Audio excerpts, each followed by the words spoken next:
بسم اللہ الرحمن الرحیم، السلام علیکم۔ سینئر صحافی و قلم نگار محمد امین اسد کے آج کی کالم کا عنوان ہے شور کے عہد میں ٹھہراؤ کی سیاست۔ پاکستان میں سیاسی جماعتوں کی کمی ہے، نہ سیاست دانوں کی۔ جو دنیا سے رخصت ہو چکے ہیں ان کا حساب کتاب تاریخ کے سپرد ہو چکا، وہ اپنے اعمال کے ساتھ ایک اور عدالت میں حاضر ہو چکے۔ جو زندہ ہے وہ روزانہ کسی نہ کسی فیصلے، کسی نہ کسی موڑ پر قوم کے سامنے آ جاتے ہیں۔ ان سب میں کسی ایک کے سیاسی نظریے یا فلسفہ حیات سے مکمل اتفاق ناممکن ہے اور نہ ضروری۔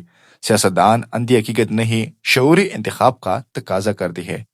اس لیے ہر سیاستدان میں کوئی نہ کوئی پہلو ایسا ضرور ہوتا ہے جو کسی خاص زاویے سے قابل قبول لگ سکتا ہے، مگر مجموعی طور پر پسند یا ناپسند کا فتویٰ صادر کر دینا دیانتداری نہیں۔ یہی اصول عالمی سیاست پر بھی لاگو ہوتا ہے۔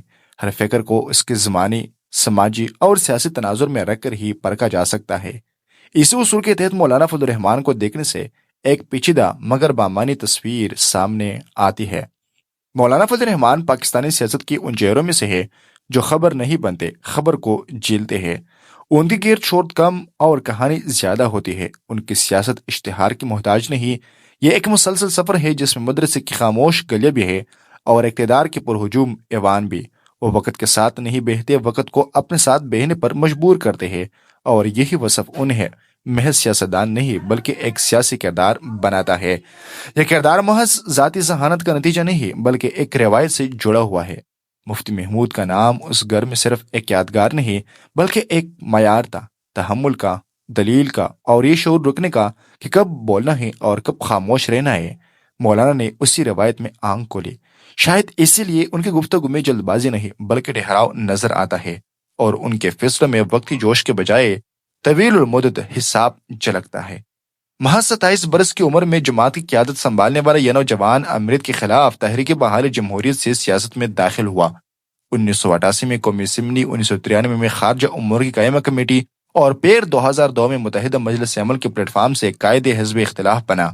یہ سب مراحل ان کے سیاسی وزن کی علامت ثابت کرتی ہے۔ اس دور میں مذہبی سیاست کو تنظیم، زبان اور ایوانی وقار ملا۔ اسی مرحلے پر ان کی سیاست کے دو رخ نمایاں ہوئے، ایک طرف اسلامی شریعت کے نفاذ کا بیانیہ تو دوسری طرف پیپلز پارٹی اور مسلم لیگ نون جیسی جماعتوں کے ساتھ عملی اتحاد۔ یہی لچک کبھی ان پر الزام بنی اور کبھی ان کی قوت بنے۔ کسی نے ایسے اصولوں سے انحراف کہا تو کسی نے حقیقت پسندی، مگر حقیقت یہی ہے کہ مولانا نے سیاست کو نعرے کے بجائے حساب کے ساتھ بھرتا۔ ایوان سے باہر کی سیاست میں بھی انہوں نے خود کو محدود نہیں رکھا۔ 2019 کے آزادی مارچ سے لے کر 2002 میں تحریک عدم اعتماد کی کامیابی تک انہوں نے ثابت کیا کہ سیاست صرف اسمبلی کے فلور پر نہیں کھیلی جاتی۔